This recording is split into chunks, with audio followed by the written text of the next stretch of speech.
할렐루야. 우리는 지금 누가복음 말씀을 함께 나누고 있습니다. 그래서 지난주에 누가복음 첫 시작을 하였고 오늘은 이어서 두 번째 시간을 갖습니다. 지난주 기억나세요? 의사 누가가 여러 목격자들과 또 말씀에 증인한 자들의 이야기를 다 모아서 숙고하여서 편지로 기록하여 누구에게 썼습니까?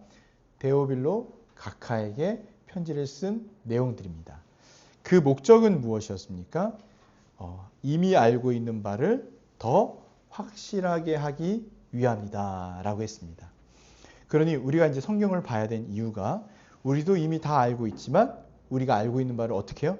더 확실하게 알기 위해서 말씀을 보는 것이죠. 그런데 이상하게 누가는 바로 예수님의 이야기로 들어가지 않고 그 시작을 하나님 앞에 의인으로 있었던 제사장 사가랴와 엘리사벳의 이야기로 풀어갑니다. 그들이 경건하고 의로운 자들이었지만 어떤 상태였습니까? 자식이 없는 불임의 상태였다는 거죠. 그래서 우리는 이미 구약에서부터 아브라함 스토리에서부터 불임이 어떤 의미가 있는지를 배웠습니다. 그렇게 경건하고 의로운 자에게도 또 이러한 여러 말하지 못하는 어려움과 상황들이 있었고 그것을 놓고 기도했던 것 같아요. 그때 천사가 나타나서 사가랴에게 앞으로 요한이라는 아이를 낳게 될 것이고 그는 이러한 일을 하게 될 것이다 라고 이야기를 합니다. 가장 중요한 요한의 앞으로 해야 될 일은 무엇이냐면 이스라엘 자손을 하나님께로 많이 돌아오게 할 것이라는 것을 이야기했습니다. 그럼에도 불구하고 요한은 주인공이 아니었죠. 다 누구를 예비하는 것입니까? 예수 그리스도를 예비하는 것입니다. 우리가 이 말씀을 통해서 다시 한번 돌아보면은 하나님은 여전히 또 지금도 말씀하신다는 사실을 우리가 기억해야 됩니다. 그래서 우리는 감정이 아니라 말씀으로 돌아가야 되고 말씀만을 붙들어야 된다라고 이야기를 드렸고 또 하나님은 이해되지 않는 여러 일들을 행하시지만 그것은 우리의 지혜가 부족한 것이지 하나님의 능력이 부족한 것이 아니다. 그러므로 우리는 약속만을 붙들고 나아가면 된다라는 말씀을 드렸습니다. 그리고 우리가 알지 못하는 크고 비밀한 일을 이미 주님께서는 어떻게 하시죠? 다 준비하셔서 행하고 계시다. 그러니 우리 앞에 어떤 상황과 어려움이 있을지라도 거기에 두려워하지 말고 소망을 갖고 그것을 붙들고 살아가면 좋겠습니다. 라고 언제요? 지난주에 말씀을 드렸습니다. 다 기억나시죠? 할렐루야! 할렐루야! 제가 보니까 찬양할 때부터 여러분들의 낙심이 막 느껴졌어요. 화장실 쓰지 못한다는 그 낙심이 너무 크게 느껴졌습니다. 여러분, 그래도 우리에겐 희망과 소망이 있습니다. 1층과 지하 1층 사이에 화장실이 있고 제가 아까 물을 받아서 혹시 모를 상황을 대비하여 물을 화장실 변기에 채워놨거든요. 그러니까 정말 급하신 분은 그 찬스를 이용하시면 되고 우리 주일학교 친구들은 안 됩니다. 여러분들에게는 튼튼한 관절이 있기 때문에 내려갔다 올 수가 있습니다. 그래서 기도해 주시길 바라고 또 우리 빨리 이 상황들이 좀 정리될 수 있도록 제가 어제 쿠팡에 막 여러 가지 주문해 놨어요. 오늘 다시 한번 시도해 보려고. 이제 구조를 알았으니까. 구조를 하니까요. 마음이 너무 편한 거예요. 그 구조하려고 5만 원을 드렸습니다. 출장비. 잠깐 왔다 갔는데 5만 원이에요. 그렇죠. 지금 상황이 어쩔 수 없어요. 온 세상이 얼어붙어가지고 난리예요. 이럴 때 우리는 무엇을 붙들어야 된다고요? 말씀과 약속만 붙들고 나아가면 됩니다. 할렐루야. 할렐루야. 우리 아멘 하지 않는 우리 할렐루야. 네, 좋습니다. 그래서 오늘 말씀을 이렇게 쭉 이렇게 살펴보면서 세 가지를 붙들었으면 좋겠어요. 우리의 무능력과 현실을 넘어서는 하나님. 또 우리의 불신을 넘어서서 약속을 취소하지 않으시는 하나님, 또 우리의 침묵과 혼란을 넘어서서 구속의 역사를 신실하게 성취하시는 하나님, 이 세 가지를 잘 붙드시면 좋겠습니다. 자, 그러면 함께 말씀을 보도록 하겠습니다. 우리 18절 같이 한번 다시 읽어볼까요? 시작. 사가랴가 천사에게 이르되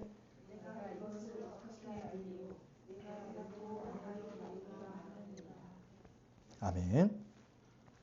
이 앞절에는 천사가 너는 요한이라는 아이를 낳게 될 것이고 그 요한은 이러한 일을 하게 될 것이다. 이스라엘 사람들을 하나님께 많이 돌아오게 할 그 아이를 낳게 될 것이다 라고 이야기를 했는데 그 가브리엘 천사의 말에 지금 사가랴가 어떻게 대답하죠?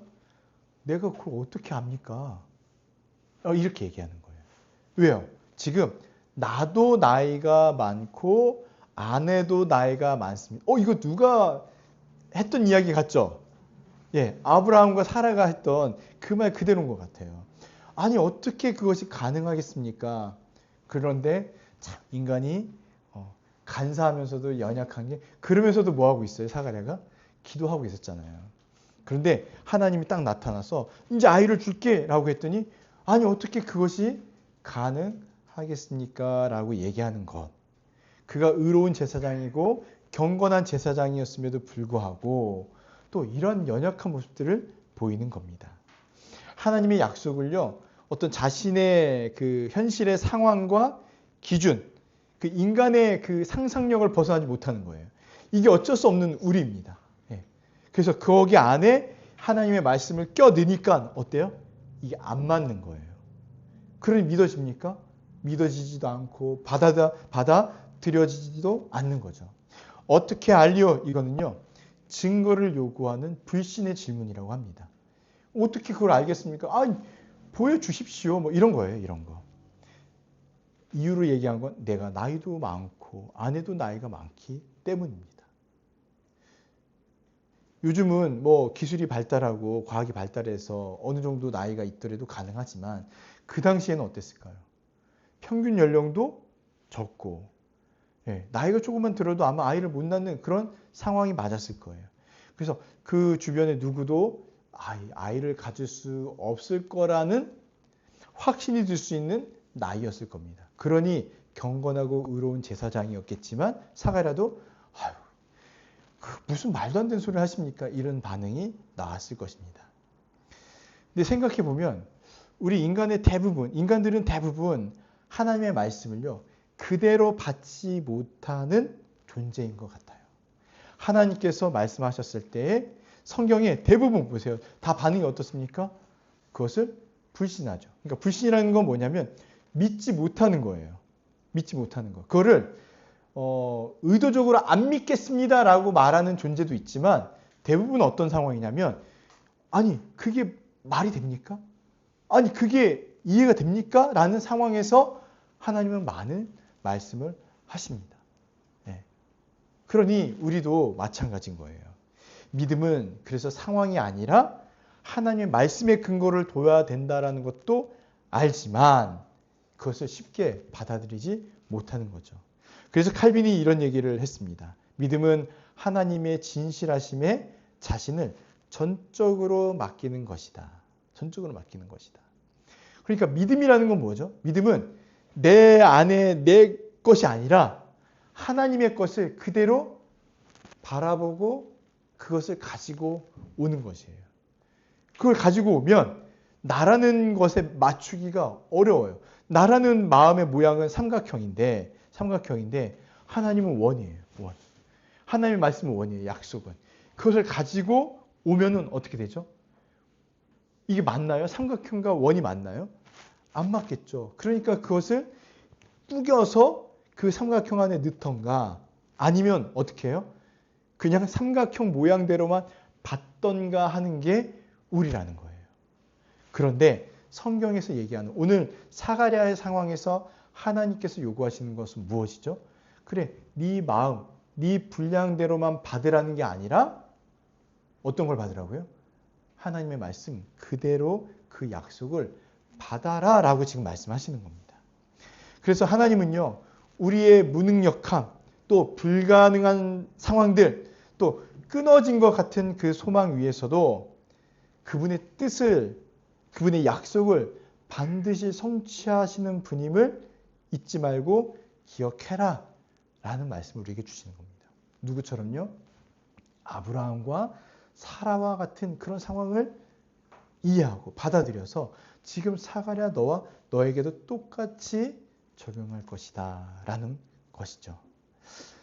우리도 마찬가지입니다. 현실을 보면 믿기 어려워질 때가 많습니다. 그렇죠. 지금 현실은 어떻습니까? 온 세상이 깡깡 얼어붙어가지고 그냥 물 한 방울도 나오지 않는 이때에 어떻게 우리가 점심을 먹을 수 있겠습니까? 그렇지 않아요? 어떻게 우리가 살 수 있겠습니까? 라고 하지만 하나님께서는 피할 길을 주셨죠. 지하에 생수가 지금 흘러나오고 있고 언제든지 갈 수가 있는 상황들, 하나님께서 우리에게 반드시 피할 길을 주시고 또 믿음의 영안을 열어서 그것들을 믿고 보게 하신다는 겁니다. 여러분 이미 우리 구원받은 줄 믿으시죠? 여러분 우리의 심령까지도 얼어붙으시면 안 됩니다. 예. 여러분 이미 우리 구원받은 줄 믿으시죠? 아멘. 아멘. 아멘. 아멘. 자, 나를 바라봐. 나를 바라봐. 예. 이미 우리는 구원받은 줄 믿어요. 그리고 이미 충만한 복과 은혜를 누리고 있다는 것도 믿고 매일 하나님께서 우리를 보호하시고 인도하신다는 것도 믿고 우리를 회복하신다는 것도 믿지만 정말 우리가 이렇게 믿는 것들이 구체적으로 우리의 삶에서 실제적으로 받아들여지고 있습니까? 라는 질문을 던져보고 싶어요. 그러니까 믿습니다. 저를 구원하신 걸 믿습니다. 그런데 지금 상황만 생각하면 어때요? 나는 구원받지 못한 것 같고 하나님의 충만한 복을 못 누리는 것 같고 왜 나에게는 은혜가 없을 것 같다라는 생각이 드냐는 거예요. 그러지 않았으면 좋겠습니다. 그래서 우리는 예수 그리스도를 통해서 정말 이루어지신 하나님의 말씀을 믿는가? 여전히 그리스도 밖에서 인간의 영역으로 제한하는 그런 생각을 하고 있는가? 또 내가 정말 붙들고 믿는 말씀은 무엇인가? 하나님의 전체 말씀, 전체를 붙들고 있는가? 아니면 내 믿음의 마음, 내 마음의 그 모양대로만 딱 하나님의 말씀을 받아들이고 있는가? 한번 고민해 봤으면 좋겠습니다. 그런데도 중요한 것은 무엇이냐면 내 마음의 모양이 이만하던 모양이 이렇던 저렇던 그것과 상관없이 하나님께서는 우리의 무능력을 어떻게 하세요? 상관하지 않으시고 자신의 사역을 끝까지 이뤄 가심으로써 우리에게 예수 그리스도를 주시고 그 예수 그리스도 안에서 모든 걸 성취하시고 바라보게 하셨다는 것입니다. 아멘. 그러니까 우리는 무엇을 바라봐야 되냐면 그러니 예수 그리스도를 바라보고 하나님만을 의지해야 된다는 말씀을 드리는 거예요. 두 번째, 하나님은요 우리의 불신에도 불구하고 약속을 어떻게 하셨습니까? 취소하지 않으셨다라는 겁니다. 자, 19절, 20절 말씀 우리 다 같이 한번 읽어보겠습니다. 시작.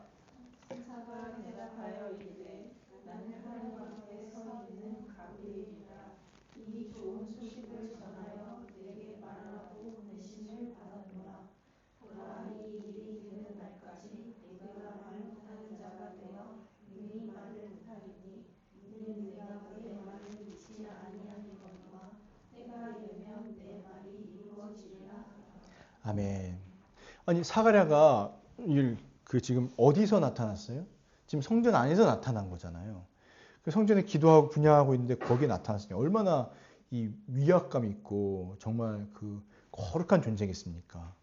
딱 말씀을 했더니 사가랴 정도면 아멘, 할렐루야, 감사합니다. 이렇게 반응이 나올 줄 알았는데 제가 그걸 어떻게 믿겠습니까? 이렇게 나오니까 가브리엘이 뭐라고 얘기해요? 어쭈? 요거 봐라. 너 내가 누군지 알아? 하면서 나는 하나님 앞에 서 있는 누구라고요? 가브리엘. 가브라엘이 아니라 가브리엘이다. 이렇게 얘기하는 겁니다. 그 이름이 중요한 게 아니고요. 지금 누구 앞에 서 있는 존재예요? 하나님 앞에 서 있는 존재다라는 것을 가브리엘이 설명하고 있습니다. 얘기를 해주는 거예요. 그러니까 내가 어떤 존재이고 어떤 자고 이런 자가 하나님의 말씀을 너에게 전해준 것인데 네가 그것을 못 받는다고 라고 얘기하는 거예요. 근데 지금 가브리엘이 어떤 소식을 전했습니까? 좋은 소식이에요. 이건 기쁜 소식입니다. 먼저는 어떤 기쁜 소식일까요? 너가 그렇게 기도했던 아이를 낳을 수 있게 되었어 라는 것이고 그를 통하여 많은 이스라엘 백성들이 하나님께 돌아오게 될 것이야 라는 것이고 이 영혼을 통해서 너의 아이를 통해서 오실 메시아를 예비케 되는 것인데 이 좋은 소식을 너가 못 받겠다고? 이게 지금 말이 되는 소리야? 라고 지금 가브리엘이 이야기하는 겁니다. 그래서 18절에 보니까 사가랴가 이 천사의 말을 믿지 못하고 표적을 구했더니 그것이 단순한 질문이 아니라 불신에서 나온 것이었구나 라고 우리가 생각을 했던 겁니다. 그래서 어떤 표적을 줍니까? 그래, 네가 원한다면 그 증거를 줄게 하면서 가브리엘이 사가랴에게 준 증거, 그 표적이 무엇이냐면 말을 하지 못하게 한 것입니다. 보라, 이 일이 되는 날까지 20절 내가 말 못하는 자가 되어 능히 말을 못하리니 언제까지요? 때가 이룰 때까지 말을 못하게 될 것이다 라고 얘기합니다. 갑자기 이제 실어증에 걸리게 된 거예요. 아니 그렇게 말 잘하던 자가 또 제사장이니까 말을 해야 되지 않겠습니까? 그런데도 말을 못하게 탁 막힌 거예요. 여러분 표적을 구할 때는 잘 구하셔야 됩니다. 믿음으로 구하셔야 됩니다. 불신으로 구하면 말을 못하게 될 수도 있습니다. 주님이 말씀하신 거 그대로 받아야 되는데 그러지 못한 거예요. 그래서 이거는 징계다라고 얘기합니다. 그러면서도 또 동시에 은혜로운 표적이다. 은혜의 표적이다라고 얘기합니다. 왜냐하면 불신한 귀에게 불신에 대한 징계로 말을 못하게 하셨지만 언제까지요? 때가 이르게 되면은 다시 말을 하게 될 것이고 앞에서 하나님께서 말씀하셨던 아이를 줄 것이라는 것도 그대로 이어져 가는 거예요. 그래서 우리의 무능력, 우리의 불신 이런 것을 떠나서 넘어서서 하나님께서는 그가 하시고자 하는 사역을 그대로 이어가신다는 겁니다. 그런데도 그 안에서 우리가 볼 것은 무엇이냐면 그는 징계를 받아 침묵하게 되었다는 거예요. 여기서 중요한 것은요. 그가 징계를 받았다는 것과 함께 더불어 그가 무엇을 깨닫게 될까요? 하나님의 말씀이 성취되어 가는 것을 보게 될 것이라는 겁니다. 그래서 징계는 여러분 기억하세요. 우리가 받는 징계는요. 우리를 완전 내어 쫓는 징계가 아니라 어떤 징계냐면 대부분 다시 믿음의 길로 돌아오게 하는 은혜의 징계라는 사실을 기억하시기를 바랍니다. 그리고 또 약속이 취소가 되지 않아요. 약속이 취소가 되지 않는 거예요. 지금 우리가 어떤 약속을 받았습니까? 하나님의 백성으로서 하나님 나라를 약속으로 받았습니다. 그것이 취소가 되지 않는다는 거예요. 그럼에도 불구하고 사가랴처럼 말을 못하게 되는 일, 여러 가지 또 어려움을 겪게 될 때는 지금 믿음의 길로 다시 돌아오게 하시는 은혜의 방편일 수 있겠구나라는 생각도 하셔야 된다는 겁니다. 그래서 징계는요. 파괴가 아니라 회복을 위한 하나님의 도구입니다. 하나님은 이 징계의 도구를 통하여서 은혜를 주시는 통로로 사용하실 때가 많이 있습니다. 웨스터민스터 신앙고백서 5장에 보면 하나님은 그 모든 것을 그의 지혜롭고 거룩하신 섭리로 다스리신다라고 나와 있습니다. 크게 보시면 하나님의 섭리 가운데 이 모든 것들이 이루어져 있는 거예요. 그런데 어떻게 하신다고요? 우리를 은혜 가운데 은혜의 길로 계속 몰아가시는 겁니다. 그런데 말을 안 들을 때가 있죠. 뭐 여러분 다 어때요? 말 잘 들으셨습니까? 이미 답은 하신 거예요. 우리 다 비슷해요. 양이잖아요. 양. 양이 얼마나 고집 세다고 합니까? 양이에요. 양. 그래서 그 양을 푸른 초장에 쉴만한 물가로 데려가는데 막 삐져나가니까 툭툭 치면서 아니야 이쪽으로 가 이쪽으로 가 하시는 과정 가운데 우리 모두가 다 있다는 겁니다. 사가랴의 불신도 사실은요 별거 아니에요. 아무것도 아니에요. 왜요? 아니 사가랴가 불신해서 안 믿는다고 하나님께서 하시고자 하는 일을 못 하시게 되냐는 거예요. 그렇습니까? 사가랴가 불신했으니까 이거 하나님의 사역에 큰 어려움이 생겼네? 그렇지 않다라는 겁니다. 하나님은 너무 크신 분이에요. 그래서 우리와 상관없이 그분은 그대로 그분의 일을 진행하시지만 그런 가운데 그분의 긍휼과 은혜로 우리를 늘 바른 길로 인도하시고 그분의 사역과 역사 가운데 우리를 포함시키고 계시는 겁니다. 여러분 길을 걸어가는데 개미 한 마리가 나랑 딱 마주쳤어요. 그렇다고 해서 여러분 그 길을 못 가십니까? 지금 개미가 나를 막아섰네. 어떡하지? 이렇게 서 계시냐는 거예요. 아니죠. 어떻게 하세요? 그냥 가시죠. 좀 성격 안 좋으신 분은 어떻게 하세요? 밟고 지나가시고 생명의 소중함을 아시는 분은 옆으로 가라 하고 지나가실 수도 있고 넘어가실 수도 있고 이것보다 더 크다는 거예요. 하나님은. 네. 이것보다 더 크신 분이에요. 그런데도 불구하고 어떻게 하세요? 성격 안 좋은 사람 개미를 밟아서 짓이기고 지나가시는 분이 아니라 야, 너 잘 만났다. 나랑 같이 가자. 하면서 하나님이 가시는 그 사역과 그 길에 우리를 동행하시는 거예요. 근데요, 어떻게 하세요? 그냥 그 상태 그대로 두지 않으시고 어떻게 하시냐면 우리를 바른 길로 이렇게 인도하신다는 겁니다. 그래서 보세요. 오히려 하나님은요. 사가랴의 불신을 통해서 어떻게 하세요? 그를 연단하세요. 연단이 뭐죠? 뜨거운 불로 가열하는 거예요. 그래서 그 안에 불순물들이 있는 걸 다 제거하고 뭐만 남도록요? 순도 99.9%의 순금 한 돈이 남도록 하시는 겁니다. 네. 여러분 요즘 한 돈이 얼마예요? 100만 원 넘지 않았어요? 한 돈을 사봤구나. 네. 그 정말 순금, 정금 이렇게 남도록 하신다는 겁니다. 그래서 침묵 가운데 하나님만 바라보게 하시고 더 깊은 믿음으로 지금 사가랴를 인도해 가시는 장면인 거예요. 그러니까 사가랴가 정말 의인이고 경건한 자고 제사장이었지만 지금 하나님께서는 어디까지 이끌어 가십니까?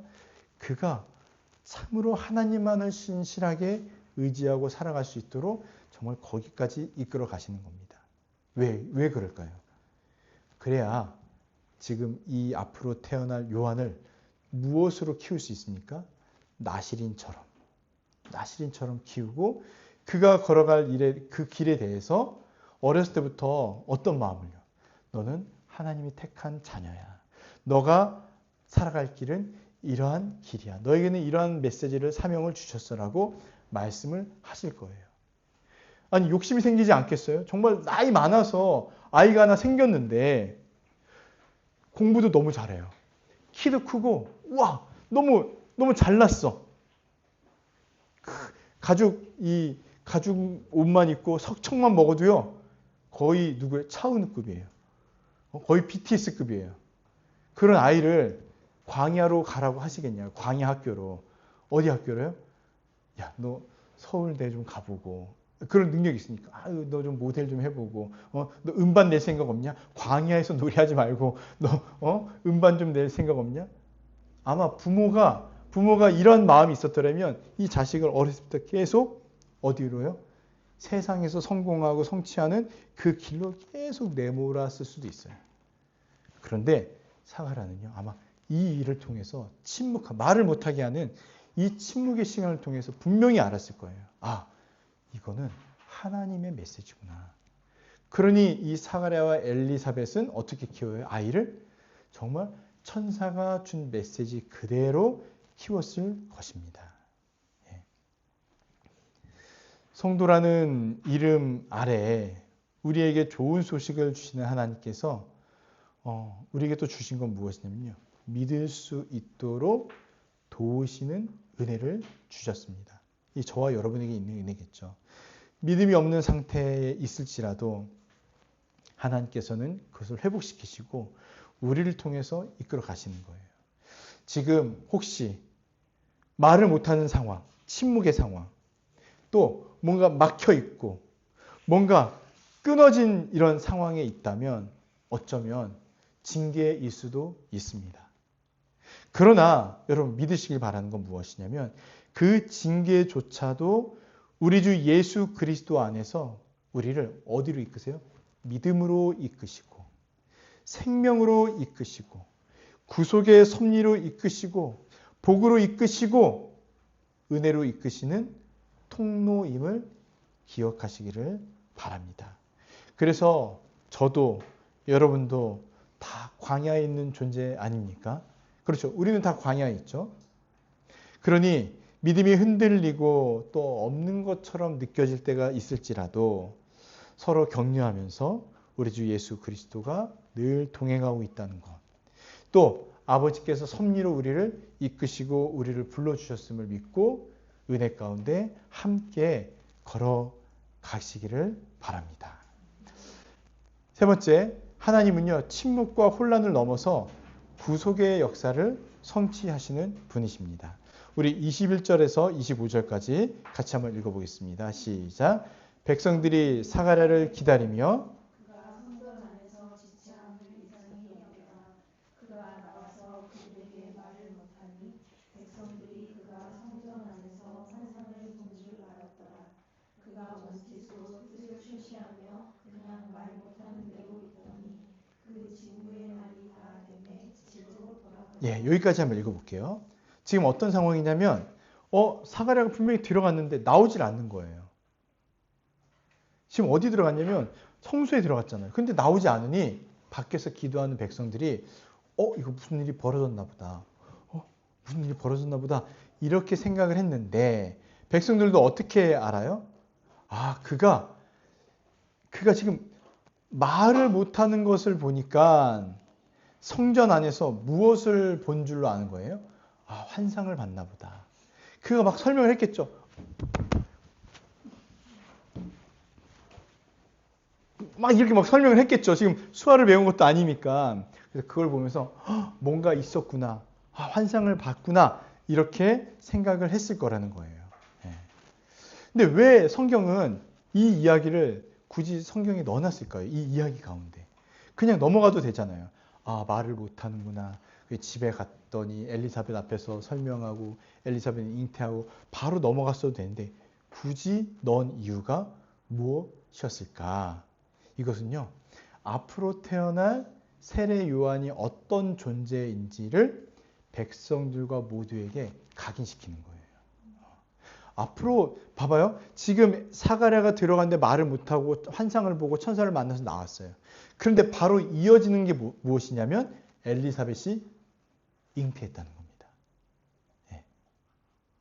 그러니까 이 소식은요.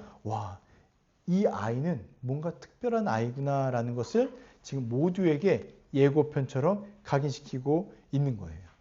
자, 그리고 나서 직무를 끝내고 집으로 돌아갑니다. 24절에 보니까 그 후에 그의 아내 엘리사벳이 잉태하고 5달 동안 숨어 있으며 왜 숨어 있었을까요? 또 주께서 나를 돌보시는 날에 사람들 앞에서 내 부끄러움을 없게 하시려고 이렇게 행하심이니이다 라고 고백합니다. 5달 동안 숨어 지냈대요. 왜 숨어 지냈을까요? 하나님의 때를 기다린 침묵이었겠죠. 근데 한번 생각을 해봤습니다. 어쩌면 엘리사벳이 지금 나이가 많으니까 그냥 섣불리 저 임신한 것 같아요 라고 얘기했다가 만약에 임신이 아니거나 임신이 중간에 실패하게 되면 이거 좀 더 부끄럽고 힘든 상황이 되니까 기다렸겠구나라는 생각도 들기도 하고, 또 하나는 이 벌어진 일들, 지금 이게 그냥 임신한 게 아니라 천사가 와서 사가랴에게 얘기했고 그 사가랴를 통하여서 듣고 지금 이렇게 된 거잖아요. 그러니 이 되어진 일들에 대해서 묵상하고 기도하면서 하나님의 뜻을 살폈겠다라고 생각이 듭니다. 그런데 많은 신학자들은요, 전반부 제가 말했던 이 전자의 이야기를 많이 얘기하지 않아요. 그러니까 그가 임신한 것을 확신하기 위해서 다섯 달 동안 숨어서 기다리고 이제 임신이 확증되고 배가 나오니까 짜잔 여러분 임신했습니다. 이것을 위해서 5달 동안 숨은 게 아니라 어떤 거냐면 앞에 얘기했듯이 묵상과 기도와 하나님의 그 일하심에 대해서 진중함을 갖고 예언의 성취됨을 기다린 것이다 라고 이야기를 합니다. 그래서 25절에 이렇게 고백한다는 거예요. 주께서 나를 돌보시는 날에, 주께서 나를 돌보시는 날에. 지금 계속 돌보시고 계시잖아요. 그리고 내 부끄러움을 없게 하시려고 이렇게 행하시는구나. 마치 사라가 그 불임에서, 그 불임의 수치와 모욕을 당하던 그 시간에서 어떻게 돼요? 이삭을 낳게 되는 기쁨, 웃음으로 바뀌었던 것처럼 지금 엘리사벳도 그대로 이렇게 기쁨과 감사와 은혜로 바뀌는 것을 이야기하고 있습니다. 우리는 여기에서 하나님의 일하시는 방식을 좀 다시 한번 생각해 보면 좋겠습니다. 하나님께서 일하시는 방식은 대부분 어떻게 하시죠? 은밀하고 조용하게, 또 그리고 아주 세밀하고 깊고 정확하게 일을 하신다는 겁니다.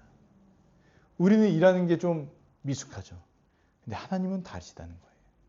그래서 하나님의 구원 역사에서는요, 사가랴가 막 말을 하고 엘리사벳이 막 이것을 막 전하고 막 떠들어대고 막 소식을 널리 알린다고 해서 이루어지는 게 아니라 그런 것과 상관없이 우리가 말 못하고 가만히 있을지라도 하나님은 어떻게 하신다는 거예요?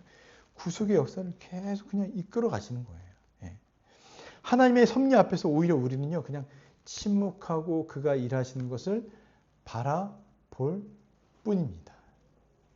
하이델베르크 요리문답 1문에 보면 우리의 유일한 위로는 무엇이냐면 우리가 우리의 것이 아니라 신실하신 구주 예수 그리스도의 것이라는 사실입니다. 우리가 아무리 날고 기어도요, 하나님의 그 섭리 앞에서는 그냥 그저 이렇게 바라볼 수밖에 없는 거예요. 예. 여러분, 그 넓은 우주를 보시면, 우주 다 보셨죠? 우주 보신 적 없으세요? 유튜브에서 우주 한번 검색해 보세요. 우주. 우주를 보시면은 그 드넓은 우주에서 우리 지구는 얼마나 작을까요? 먼지보다 작대요. 근데 그 지구에서도 우리 온체험교회는 얼마나 작을까요? 정말 티끌만큼도 아마 되지 않을 거예요. 예. 아무 되지 않을 거예요. 그런데도 여러분, 이 온체험교회가 이렇게 하나님의 섭리 가운데 예배를 드리고 함께 모여 살아가고 같이 식사하고 한 교회다라고 이야기하는 것이 정말 우리가 크신 우주 만물을 창조하신 하나님 앞에서 막 이렇게 저렇게 막 얘기할 수 있겠냐는 거예요. 그럴 수 없겠죠.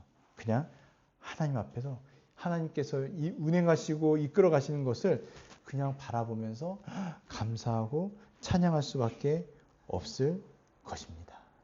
이것을 우리가 믿고 그저 바라보는 거예요. 사가랴의 침묵과 엘리사벳이 숨어있는 동안에도 하나님의 구속의 역사는 한치의 오차도 없이 전진합니다. 하나님은요, 지금 요한을 준비하시죠. 그런데 여전히 한마디도 나오지 않는 예수 그리스도는 어디 계실까요? 이미 준비가 되어지고 있는 거예요.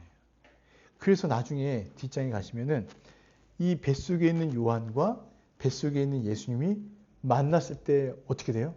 난리가 납니다. 뱃속에서. 왜요? 너무 기쁜 이 하나님의 백성 둘이 만났기 때문인 거예요. 이런 일들이 벌써 이루어지고 있는 겁니다. 예. 우리는 어떻습니까? 혹시 이렇게 상황이 막막하고 또 설명할 수 없는 하나님이 모든 상황들을 멈춘 것 같이 느껴지는 때가 있죠. 정말 답답한 그때가 있어요. 저도 있어요. 그럼 여러분은 없을 수 있겠죠? 믿음이 큰 자매요.